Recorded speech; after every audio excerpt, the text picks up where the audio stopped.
Hello, my name is Roy Simpson, professor of mathematics at Cosumnes River College in Sacramento, California.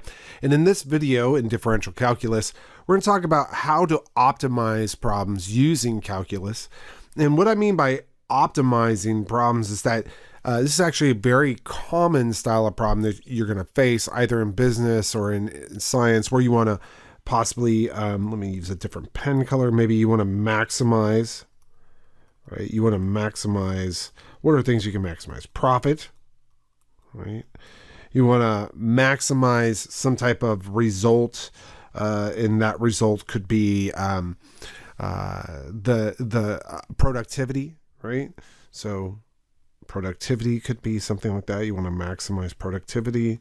You might want to maximize the amount of energy throughput in a solar cell panel, right? So these are all things that you would consider maximizing. That's maximizing is one term that we use for optimization.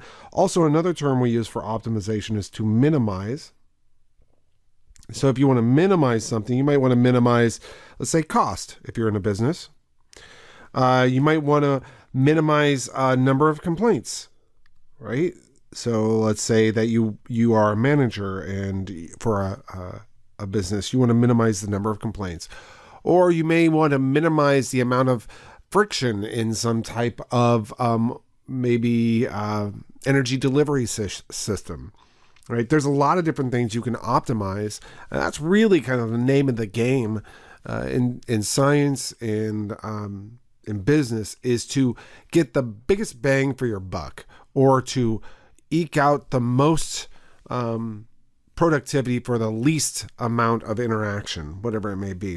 So anyhow, those are examples, right, of this. And the way we're going to approach any type of optimization problem is the same way that I generally teach my algebra students to approach a word problem. These are all just real world problems, and so word problems. And the very first thing you should do, so here begins the method. And by the way, this is based on Polya's problem-solving method. Polya's problem-solving method. And if you want to read Polya's book, it's called How to Solve It. I forget, it's just kind of a small text, pretty easy to read.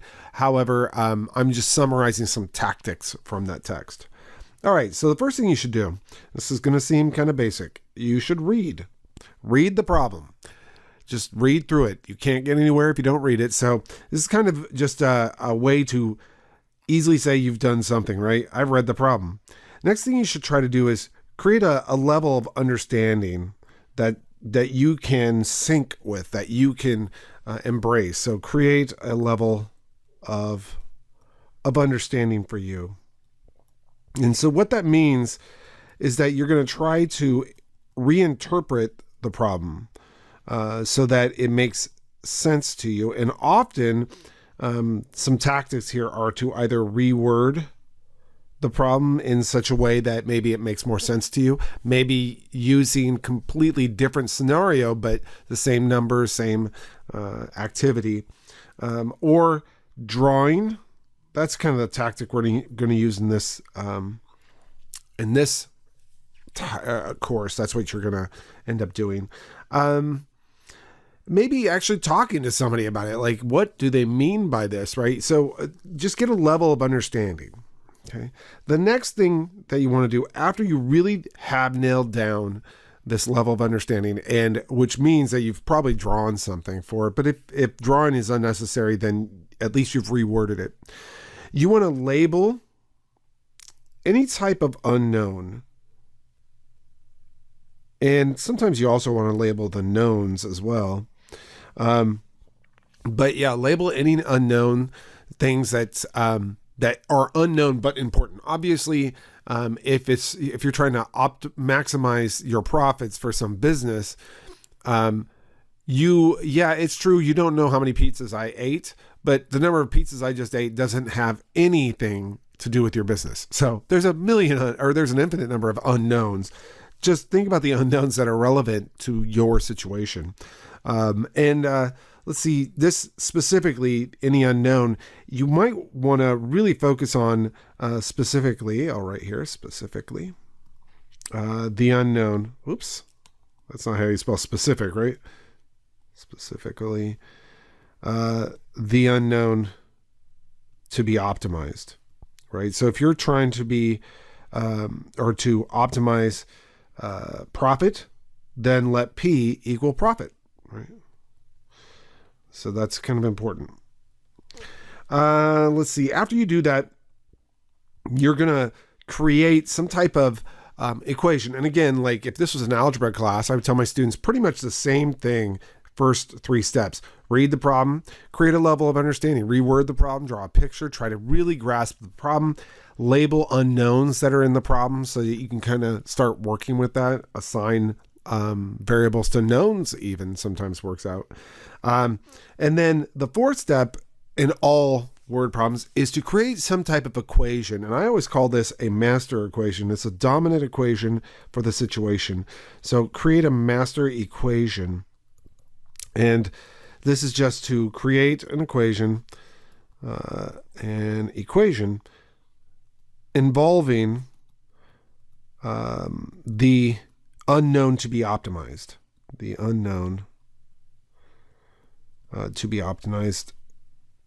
And this is, sorry, it's hard for me to write and talk at the same time, but this is critical. You go nowhere if you don't do this step. Okay, so you have to create that equation. If you're trying to maximize area, then you want area is equal to, right? A is equal to something. Depends on the figure, right? And now, once you do that, you often, and I'll put this as a side note here in blue, this often leads, not all the time, but often leads to an equation. And EQN is always my notation for equation. So often leads to an equation with more than 2 variables, actually.